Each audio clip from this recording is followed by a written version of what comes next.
Katulad po ng marami sa inyong mga tagapakinig, ay lumaki din po ako sa probinsya. Kung kaya, may ilan din po ako mga nakakatakot na karanasan.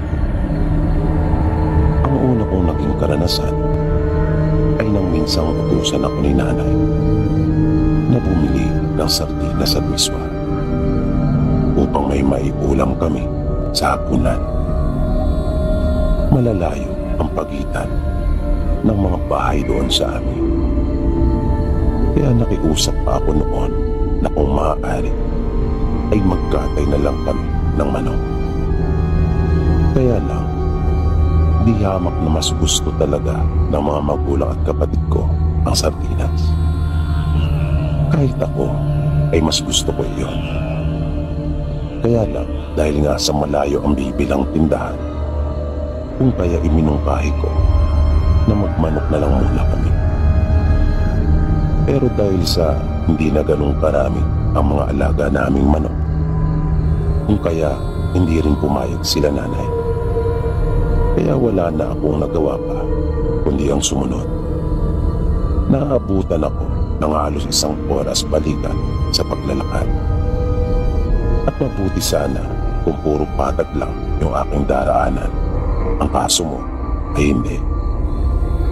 Magmula sa amin ay aakyat ka pa ng mataas. At mahaba-haba yung pataas na bahaging iyon. Pagkaahon doon ay may bahaging panayad lang. Pero matapos naman iyon ay matarik na ulit at dire-diretso na yun hanggang sa tuktok. Bago lulusong at naroon na yung bahay nung nagtitinda doon sa aming lugar.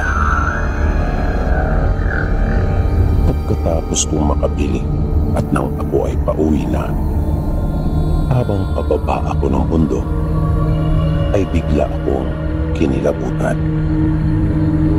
Lalo na doon sa bahagi kung saan dating tinayo ng bahay ng kaanak namin. Medyo madilim na kasi yung bahaging iyon dahil sa mga naglalaki ang puno na naroon. Bukod doon, parang mayroong kasing sumusunod sa akin. Kaya panay din ang lingon ko. Kinabahan na talaga ako nung oras na iyon. Kaya mas nagmadali pa ako. Wala pa naman akong dala na kahit ano, maliban lamang sa mga binili ko. Nagpatuloy pa yung nararamdaman ko na para bang may sumusunod sa akin. Nang minsan pa akong lumingon ay nagulat ako. Ang bigla na lamang may sumulpot na isang napakalaking aso sa aking likuran. Hindi karaniwan iyon doon sa aming probinsya. Dahil wala namang gumagalang aso doon. Maliban na lang pagkaminsan nakasama nito ang kanyang amo. Kadalasan ang mga aso ay nasa bahay lang talaga. Kaya iba na ang nasa isip ko noong mga sandaling iyon. Mabilis akong tumakbo nang makita ko ang asong iyon at nagsisigaw ako. Sa sobrang takot ko noon, pakiramdam ko ay hihimatayin ako para akong malalagutan ng hininga. Pero pinilit ko pa rin at hindi ako tumigil. Naririnig kong may sumisigaw doon sa bahay namin na inaalam kung ano din yung isinisigaw ko. Kaya minsan pa ay sinabi ko sa kanilang tulungan nila ako dahil may aswang. Maya-maya ay narinig ko na yung mga boses nila. Kanila akong sinalubong. Pagkakita nila sa akin ay nag-alala sila pagkat putlang-putla ako at nanlalamig dahil sa sobrang takot. Ang sunod kong naranasan ay nangyari nung minsang pauwi kami ng nakababata kong kapatid mula sa paaralan. May kalayuan po ang pinapasukan namin noon at nilalakad lang namin ito. Dahil sa bukid kami nakatira. Ang pasok namin noon ay buong araw at madalas ay inaabutan na kami ng takip silim sa daan dahil nga sa layo. Isang araw, habang kami nga ay papauwi na, ay bigla na lamang tumawid sa aming dinaraanan sa gawin naming unahan. Napakabilis noon, kung kaya hindi namin natukoy kung ano iyon. Kulay itim iyon na malaki.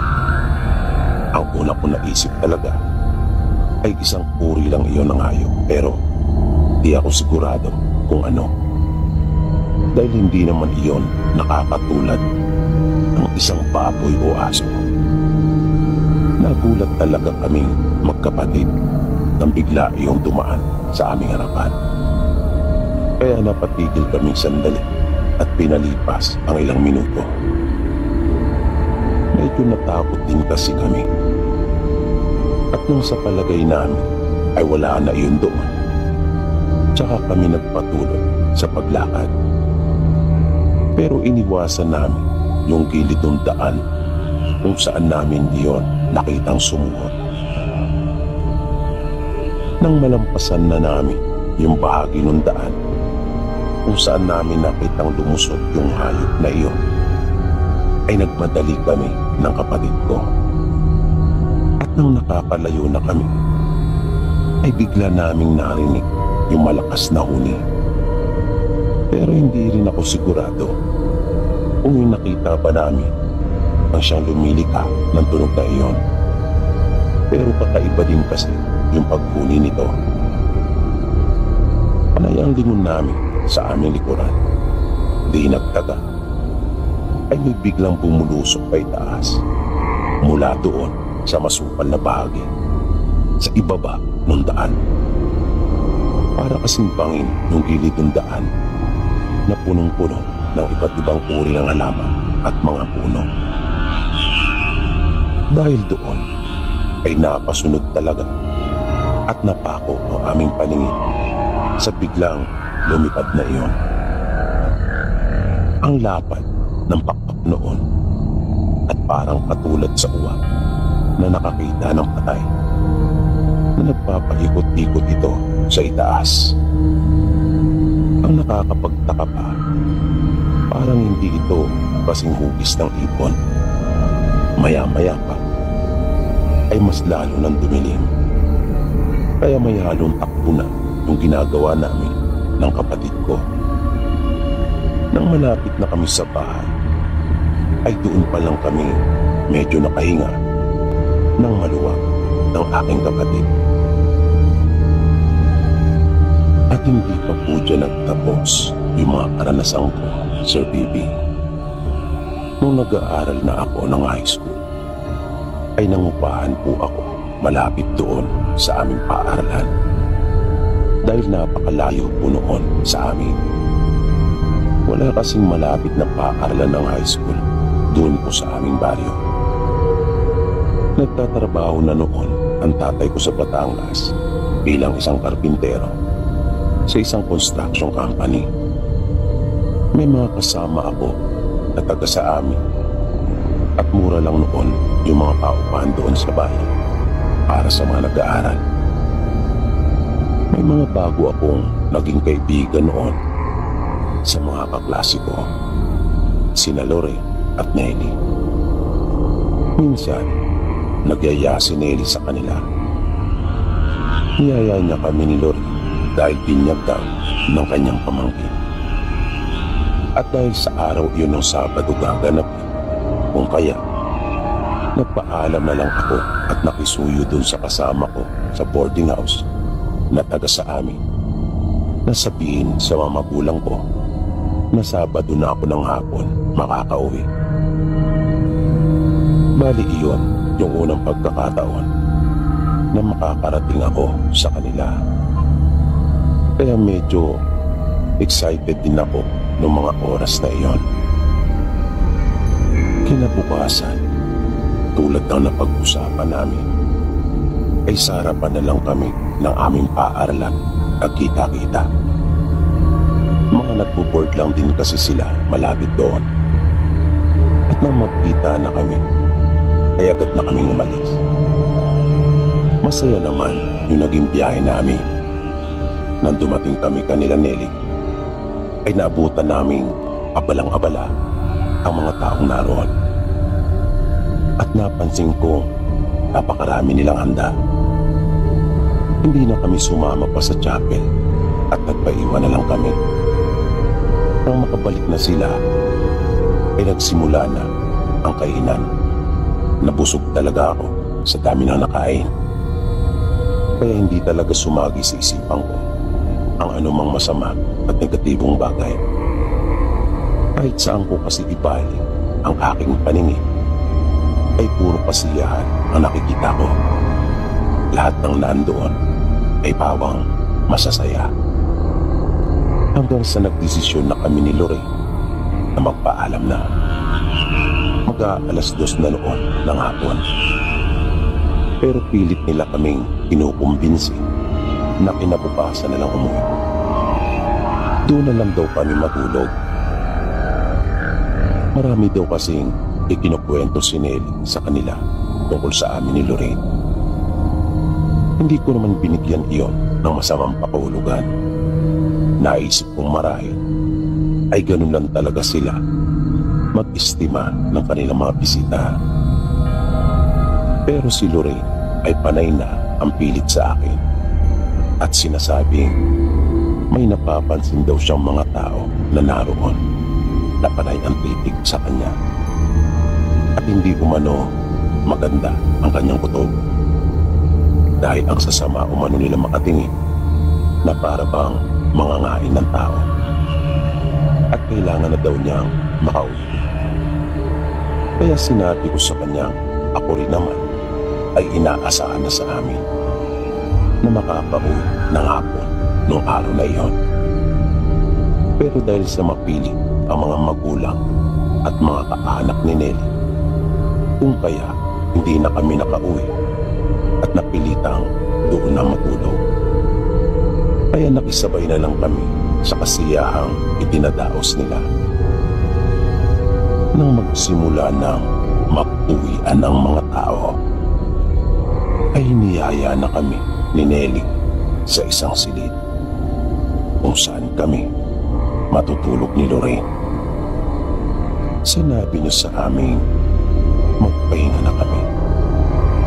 Kanya din itinuro kung nasaan ang banyo upang makapag-ilamos na muna kami at makapaglinis ng katawan para mapreskuhan. Sinabi niya sa amin, tutulong na muna siyang magligpit doon sa labas. At pagkatapos, ay sa kanya kami babalikan. Dahil sa pagod, sandali pa lang akong nahihiga, ay nakatulog na ako agad. Hindi ko na rin namalayan ang pagpasok muli ni Nelly sa kwarto para tabihan kami.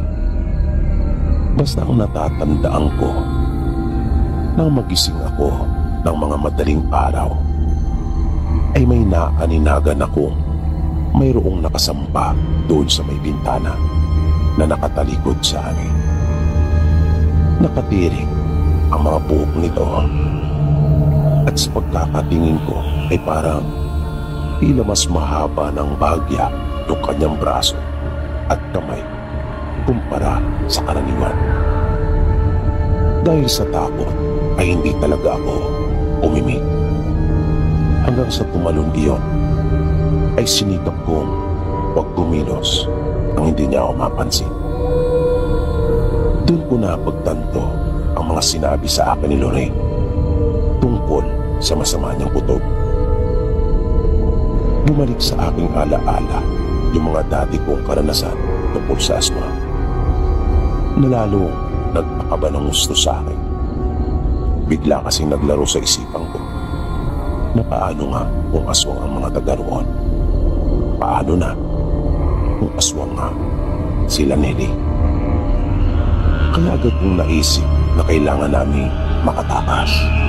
Pagbaling ko upang gisingin si Lorraine ay nagulat ako nang si Nelly ang naandoon at wala si Lorraine. Lalo akong pinabahan kung baka napaano na si Lorraine. Ginising ko si Nelly at hinanap ko sa kanya si Lorraine. Nakiusap ako sa kanya na huwag nila akong saktan at maawa sila sa akin. Tila nagulat naman si Nelly at sinabing ano raw ang mga pinagsasabi ko. Hanggang sa pinuntahan na rin kami ng kanyang mga magulang at kapatid. Sinabi ng nanay ni Nelly na nauna nang umalis ang kaibigan namin. Hindi na raw siguro napigilan pa nito ang kanyang sarili at kailangang maisagawa ang nasa. At ipinakita nito yung botelya sa amin na mababakas pa yung pag-awas. Sa probinsya namin ay alam na kung ano ang ibig sabihin noon. Kahit kasi sa bahay ay mayroong kami langis na ganon. Sabi ng nanay ni Nelly, pagdating pa lang daw namin ay panay na ang kulog ng langis. Kaya alam na raw nilang mayroon silang aswang na bisita. At dahil sa hindi umano iyon tumigil sa kanyang pagkulog, ay malinaw na raw na kaming dalawa o isa sa amin ni Lorraine ang aswang. Kaya nakikiramdam lang daw sila sa kabilang silid. Noong una ay parang hindi pa namin matanggap na may lahing aswang pala ang kaibigan namin na si Lorraine. Pagdating ng araw ng Lunes ay hindi na pumasok pa sa aming paaralan si Lorraine. At bago matapos ang isang linggo ay nabalitaan naming lumipat na ito ng paaralan. Ipinagtaka ng aming mga guro at kamag-aral ang biglaang paglipat na iyon ni Lorraine. At dahil sa kami ang kaibigan nito, kung kaya kami ni Nelly ang madalas nilang tanungin, na sinasabi na lang naming wala rin kaming ideya kung bakit ito lumipat. Sinasabi naming wala naman itong naikukwento na may balak palang lumipat.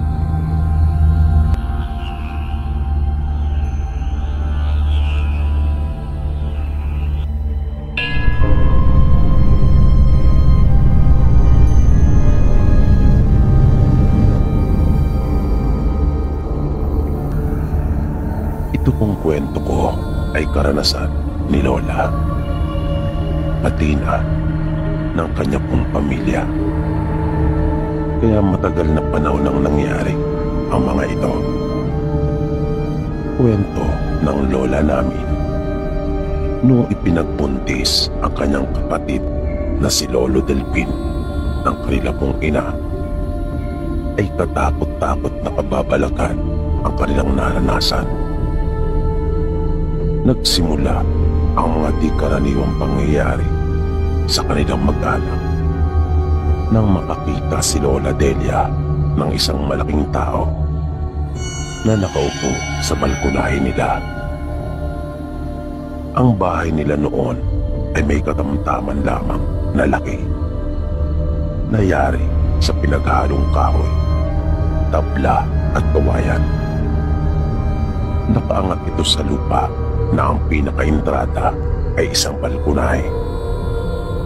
At doon nga niya nakita yung tao na nakaupo sa dungawan noong balkonahe ngayon. Nakatalikod ito sa kanya at nakaharap sa kanilang bakuran.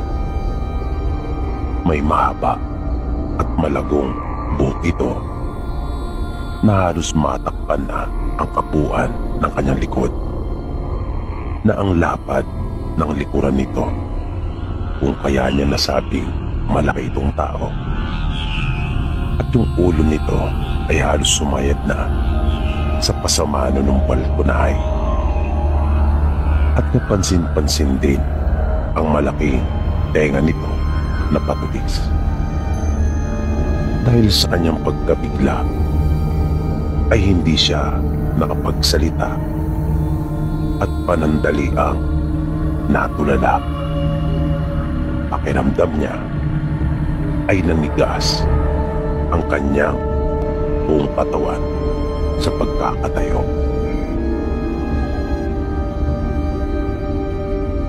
Hindi lang isang beses nangyari ang tagpong iyon, na laging doon niya nakikita yung malaking lalaking iyon tuwing magigising siya sa madaling araw upang umihi. Tanaw kasi yung balkonahe nila doon sa kanilang kusina, kung nasaan din yung kanilang palikuran. Ang edad ni Lola Delia nung mga panahong iyon, ayon sa kanya, ay 11 anyos pa lamang. Bali siya ang panganay, at ang sumunod sa kanya ay 9 na taon naman na si Lola Trining. At ang ipinagbubuntis ng kanilang ina noon ay ang nag-iisa nilang lalaki na si Lolo Delfin. Kaya kwento ni Lola, masayang masaya noon ang kanilang mga magulang dahil magkakaroon na sila ng anak na lalaki. Yun nga lang ay napakaraming mga nangyari. Minsan, habang papunta ang mag-anak nila Lola sa bayan, ay bigla na lang tumaas yung tubig sa palis na kanilang dinaraanan. Kung kaya, bigla silang nataranta. Mabilis na hinawakan ng nanay ni Lola ang kanyang kamay ng mahigpit, habang ang tatay naman nila ay binuhat ang nakababata niyang kapatid na si Lola Trining. Napakalakas ng agos ng tubig. Nasa kalagitnaan pa naman sila ng malawak na batis na iyon, na sa isang iglap, yung batis ay naging ilog. Buti na lang at may nahawakan silang mga ugat ng punong kahoy, kaya nagawa nilang makatawid sa kabilang pampang. At marami pang mga nangyaring trahedya sa mag-anak nila Lola, na minsan ay naririnig nila sa kanilang mga magulang na para bang mayroong gumagawa daw noon sa kanila, na tila ba sinasabing mayroong nasa likod ng mga kaganapang iyon. Pero sa tuwing may mangyayaring hindi maganda sa kanilang mag-anak, ay lagi namang mayroon ding sumasaklolo sa kanila. Kaya ni isa ay walang napapahamak sa kanila. Sa patuloy na paglipas ng mga araw, ay unti-unti na ring lumalaki ang tiyan ng nanay nila Lola, at hindi rin natigil yung mga hindi inaasahang pangyayari sa kanilang mag-anak, na kapag ang tatay pa nga nila Lola ang magsalita, ay itinuturing nitong kamalasan ang lahat ng iyon. Pero para kay Lola Delia, kung iisipin niya ang mga nangyayari, ay parang nagaganap ang mga bagay na iyon upang mapigilan ang pagsilang ng bunso nilang kapatid, na kapag kanyang babalikan ang lahat ng mga nangyari, ay para bang mayroong may gusto na mapahamak ang kanilang ina at ang ipinagbubuntis nito, na hindi lang nagtatagumpay dahil pakiramdam din ni Lola, kung mayroon mang gustong mapahamak ang kanilang ina at kapatid, ay tila baga mayroon din namang nagbabantay sa kanila at nagpoprotekta. Dahil sa tuwing mayroong mangyayaring hindi maganda, ay bigla-biglang may dumarating na saklolo sa iba't ibang kaparaanan na marami itong kinakasangkapan. Pero nung mga 7 buwan na ang tiyan ng nanay nila Lola, ay mas nakakatakot pa ang mga nangyari, lalo na nung mga panahong iyon na sabi ni Lola ay hindi na lumalabas at nananatili na lamang sa kanilang bahay ang kanilang ina upang makaiwas sa disgrasya. Minsan, habang hinahalukay nila ng kanyang ina at binabaliktad yung ibinibilad nilang palay, ay nakarinig sila ng napakaraming huni ng mga ibon. At nang mapalingon sila sa kung saan nang gagaling yung mga huni, ay nakita nilang biglang nagliparan ang napakaraming uwak at nagpaikot-ikot ang mga ito sa kanilang itaas. Nakakakilabot umano ang tagpong iyon, dahil habang nagpapaikot-ikot yung mga uwak, ay sinabayan iyon ang biglaang pagdilim ng kapaligiran, na ang kaninang nakakasilaw na liwanag ng tirik na araw ay biglang natabunan ng mga makakapal na ulap na animoy may namumuong sama ng panahon. At di nagtagal ay bigla na lamang dumagundong ang napakalakas na kulog na sinundan ng pag-ihip ng malakas na hangin. Kaya pumasok na kaagad sila sa kanilang bahay na ipinagtaka nilang mag-iina iyon, pagkat parang doon lamang sa kanila ang madilim, habang doon sa nakakabot ng kanilang tanaw ay maliwanag naman sumisikat ang araw. Nang bigla siyang nakarinig ng napakalakas na sigaw na akala pa nga nila Lola ay ang kanila ng ama. Kaya nabuhayan sila ng loob at bagyang naibsan yung kanilang mga takot. Pero ilang minuto na ang lumilipas ay hindi naman ito dumating doon sa kanilang bahay. Pero matapos nilang marinig yung malakas na sigaw na iyon, na hindi malinaw sa kanila kung ano yung salita, ay parang biglang hinawi yung makakapal na ulap. Tumigil ang malakas na hangin at nawala na rin yung mga ibon na numbalik na sa dati, at muli nang sumikat yung araw at uminit.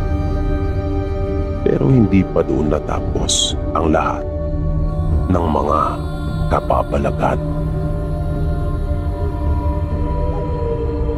Isang gabi, habang naghuhugas si Lola ng kanilang mga pinagkainan, ay may napansin siyang anino na bigla na lamang dumaan sa kanyang harapan, na nagmula sa kaliwa niyang bahagi at papunta iyon sa gawin niyang kanan.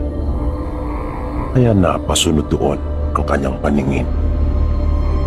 Nang sipatin niya iyon at wala namang makita, ay kanya nang ibinalik ang pansin sa ginagawa. Ngunit laking gulat niya nang makita sa gilid ng kanyang mga mata na mayroong nakatayo sa gawin niyang kaliwa, doon sa may pinto ng kanilang kusina. Hindi iyon gumagalaw, na nakalugay sa harap ang mahaba at makapal nitong buhok. Hindi nakagalaw si Lola. Pakiramdam niya ay nangapal ng gusto ang kanyang mukha at ulo dahil sa tindi ng kanyang pagkasindak. Nang dahan-dahan niyang ipihit ang kanyang mukha paharap doon upang siguraduhin kung ano talaga yung nakita niyang iyon, ay doon na siya napasigaw ng malakas at napatalon na rin sa sobrang takot. Nagtatakbo siya papunta sa kanilang silid. Panay ang tanong sa kanya ng mga magulang kung bakit siya nagsisigaw.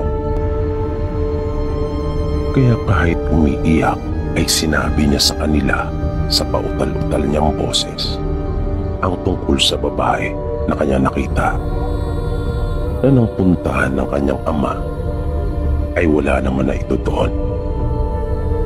Gabi-gabi simula noon ay may mga iba pang nagpaparamdam doon sa kanilang bahay, at kabilang na sa mga ito yung mga aswang. Pagkat kanila nang naririnig yung huni ng mga ito sa tuwing malapit na sumabit ang hating gabi.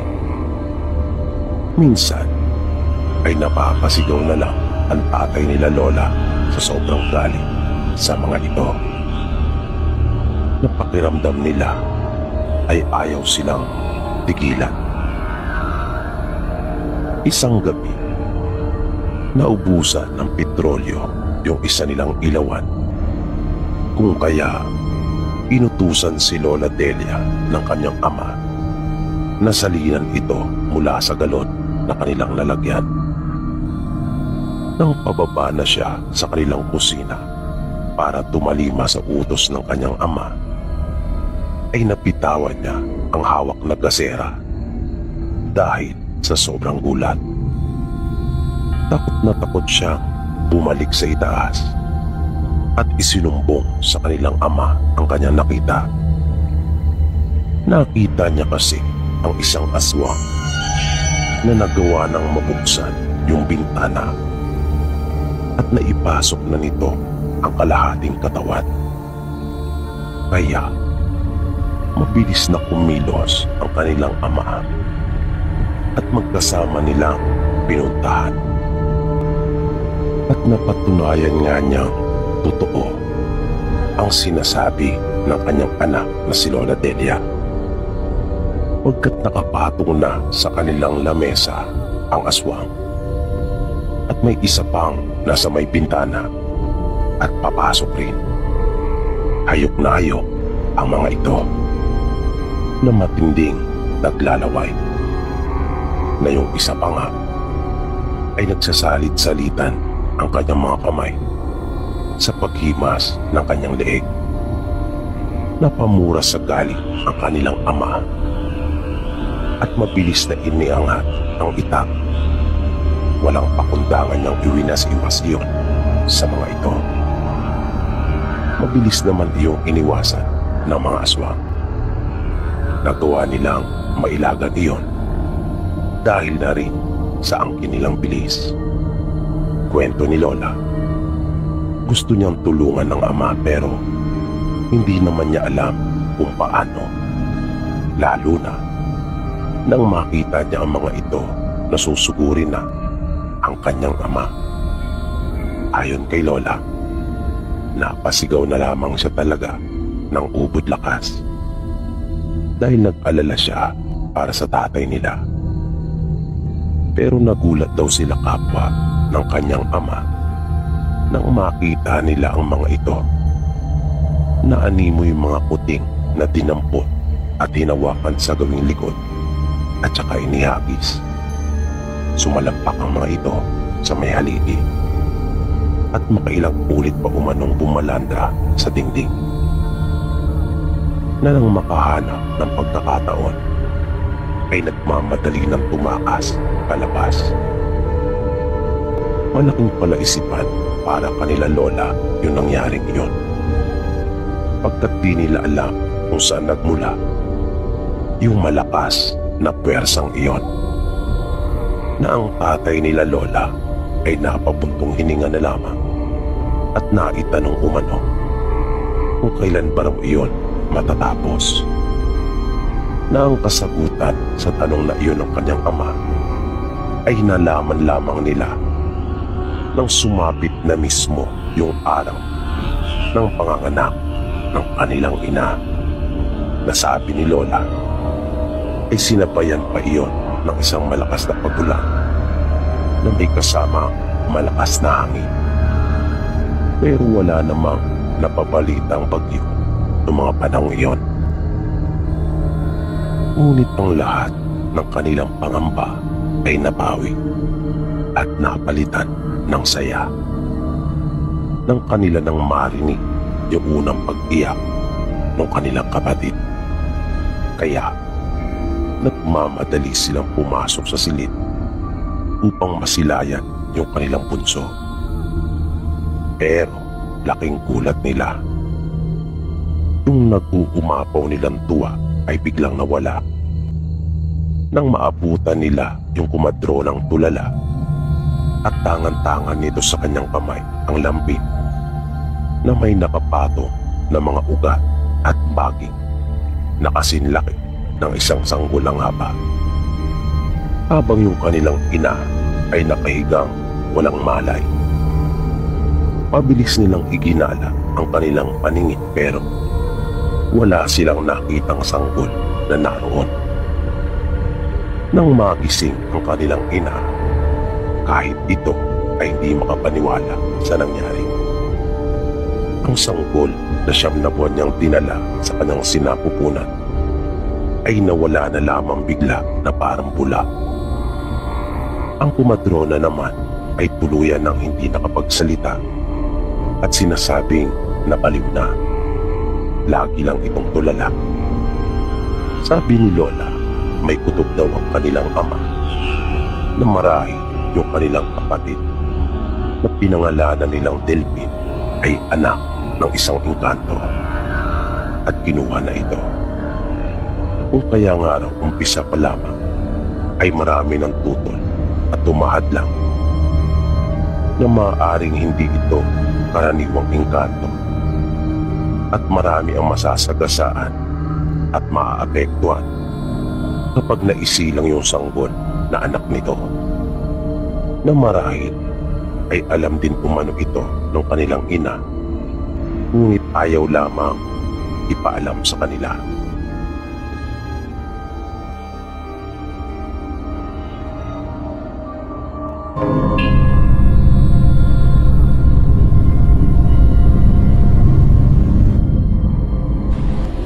Gusto ko sanang ibahagi yung naging karanasan ko nung minsang napunta po kami sa isang lalawigan sa katimugang bahagi ng Luzon.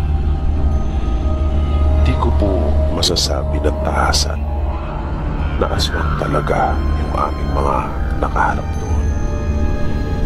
Pero base na rin sa mga kwentong narinig ko mula dito sa inyong programa, ay naisip ko may posibilidad. Kaya napagdesisyon akong ibahagi na rin nangyari sa amin ng mga kaibigan ko at kayo na lang ang bahala magpasya.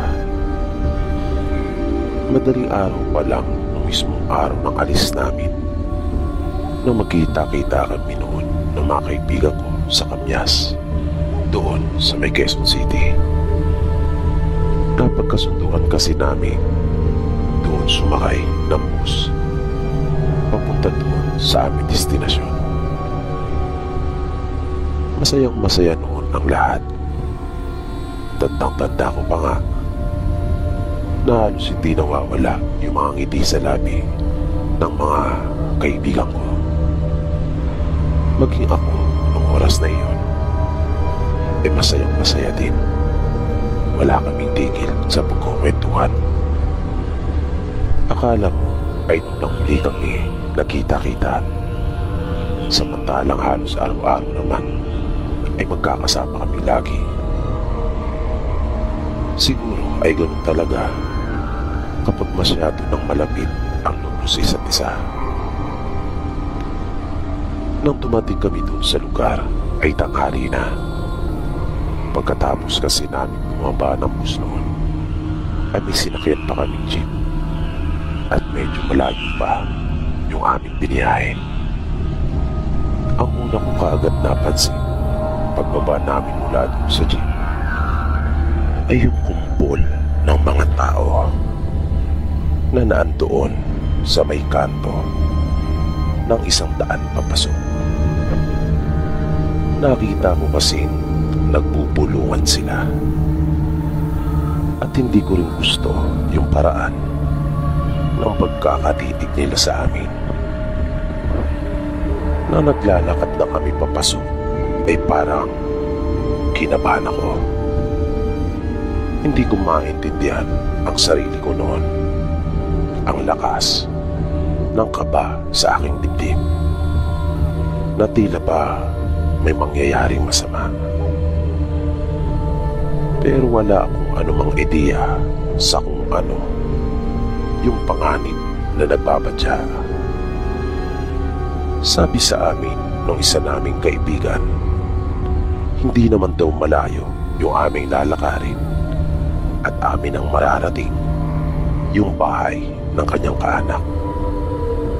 Kaya tiwala naman kami at kampante na makakarating kami doon ng maayos. Dahil sa paraan ng kanyang pagsasalita ay tila sanay na siya doon sa lugar. Pero hindi pala. Dahil ang tagal na namin naglalakad ay hindi pa rin namin narating yung aming destinasyon. Hindi pa rin namin nasapit yung bahay ng kamag-anak niya. At nang simula na namin siyang kulitin, ay doon pa lamang siya umamin sa amin na naliligaw na raw kami. At katulad namin, ay iyon lang din pala ang una niyang pagpunta sa lugar. Na itinuro lang pala ng kamag-anak niya yung direksyon at kung ano yung aming mga sasakyan. Noong mga oras na iyon ay tila kami na lang ng mga kaibigan ko ang naglalakad at wala kaming natatanaw na kabayan. Kaya wala kaming mapagtanman. Pilit na inunawa ng kaibigan namin yung mga direksyon na ibinigay sa kanya ng kamag-anak. Wala nang ibang paraan para makaalis kami sa pagkaligaw, kung hindi ang subukan at pagtiwalaan na rin yung mga direksyon na itinuro sa kanya. Noong mga oras na iyon ay naisip kong marahil ay iyon na yung mangyayaring hindi maganda. Kung kaya nakaramdam ako ng matinding kaba nung papasok pa lang kami sa hindi simentado daan na iyon. Pero kahit ganun na yung sitwasyon, kahit paano, ay nababawasan yung kaba na aking nararamdaman paminsan-minsan. Dahil na rin sa ganda ng mga tanawin. Probinsyang probinsya kasi yung lugar. At hindi ako laging nakakaranas ng ganon. Kaya lang, habang lumilipas yung oras, ay bumabalik yung pag-aalala ko. Ang totoo ay hindi lang naman ako. Maging yung mga kasama ko ay parang nakakaramdam na rin sila ng takot. Dahil paano na lang kung hindi talaga namin matuntun at tuluyan na kaming maligaw. At ang mas ikinabahala pa namin ay yung baka abutan na kami ng dilim sa daan.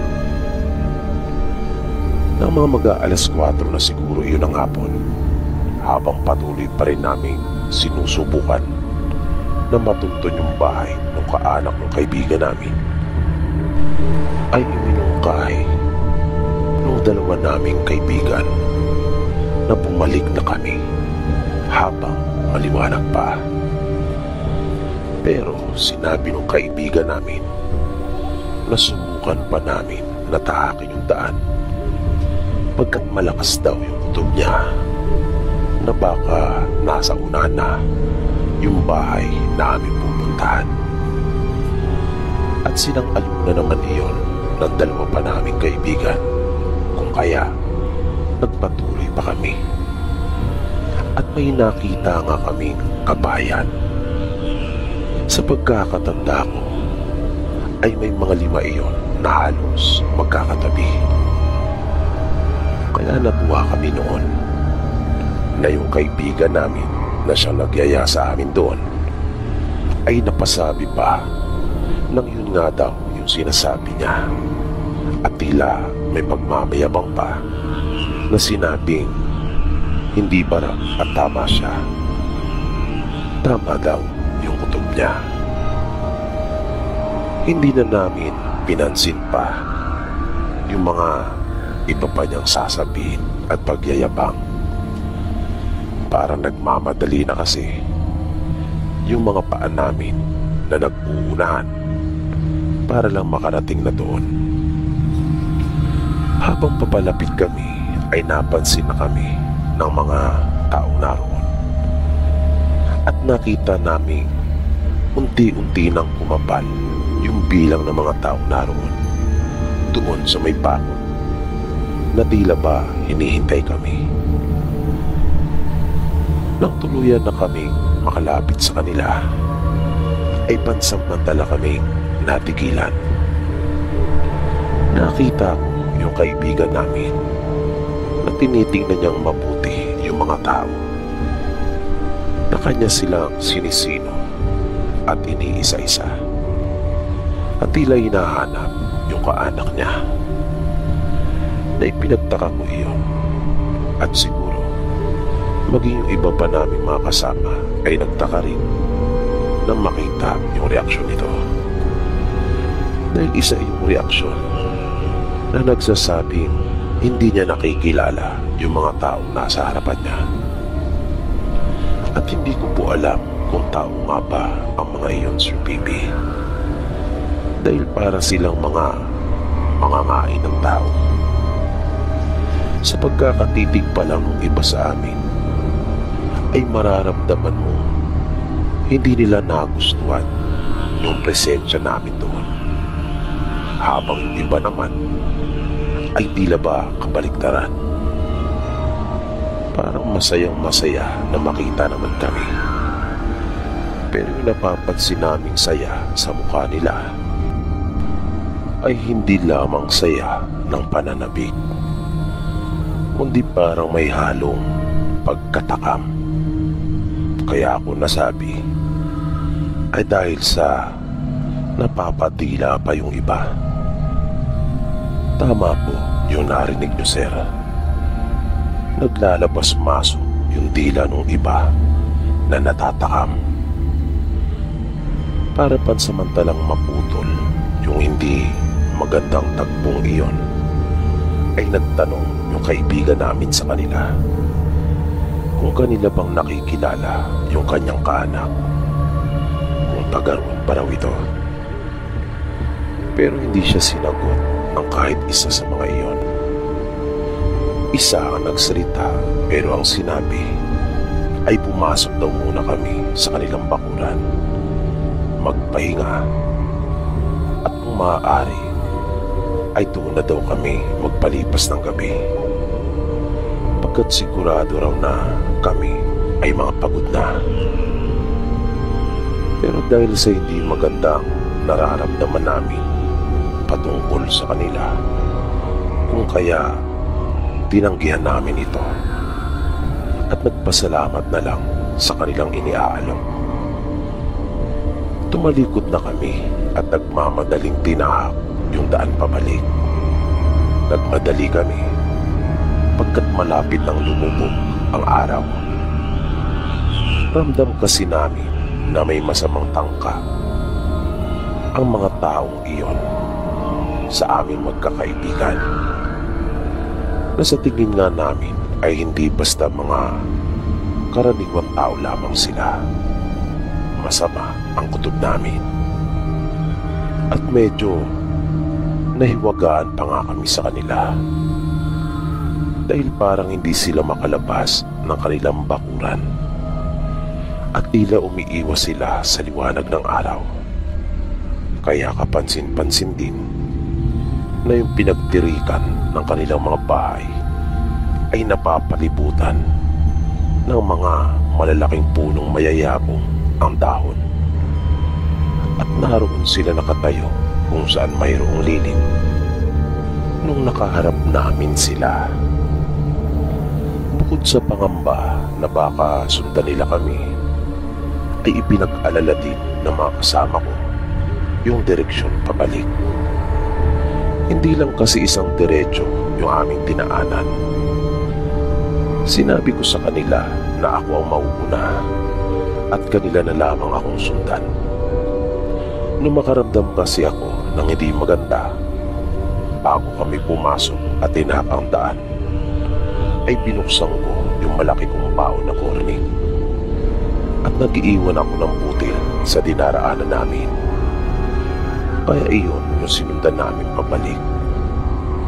Nang wala na sa kalahati ang aming lalakarin para muli makabalik sa highway, ay nakasalubong naman namin yung mga nag-uumpukan doon sa kanto. At para bang tuwang-tuwa sila nang makita kami. Sinabi nilang sinundan talaga nila kami pagkat nagtaka daw sila kung saan ang aming punta at nag-alala na baka hindi na kami makalabas pa ng buhay. Na nang marinig namin ang sinabing iyon ng isa sa kanila, ay agad nang nabuo sa isipan namin na marahil ang tinutukoy nilang panganib ay yung mga nakaharap namin. At hindi nga kami nagkamali. Pagkat na mag-usisa pa kami, ay sinabi nilang hindi umano mabuting angkan ang mga iyon na mga lahi umano ng aswang. Di ko alam, pero iyon din kasi ang kutob ko. Bagaman hindi ko sila nakitang nagpalit ng anyo sa aming harapan, ay malakas ang kutob kong hindi nga talaga sila mga karaniwang tao. Nalaman namin nung huli na napaaga pala yung pagpara ng kaibigan namin sa jeep, na yung lugar pala ng kaanak niya ay sabnan pa. At mali kami nang pinasok na daan. Hindi pala yun papunta sa kasiyahan na siyang pakay namin nung araw na iyon, kundi patungo pala sana iyon sa aming kamatayan.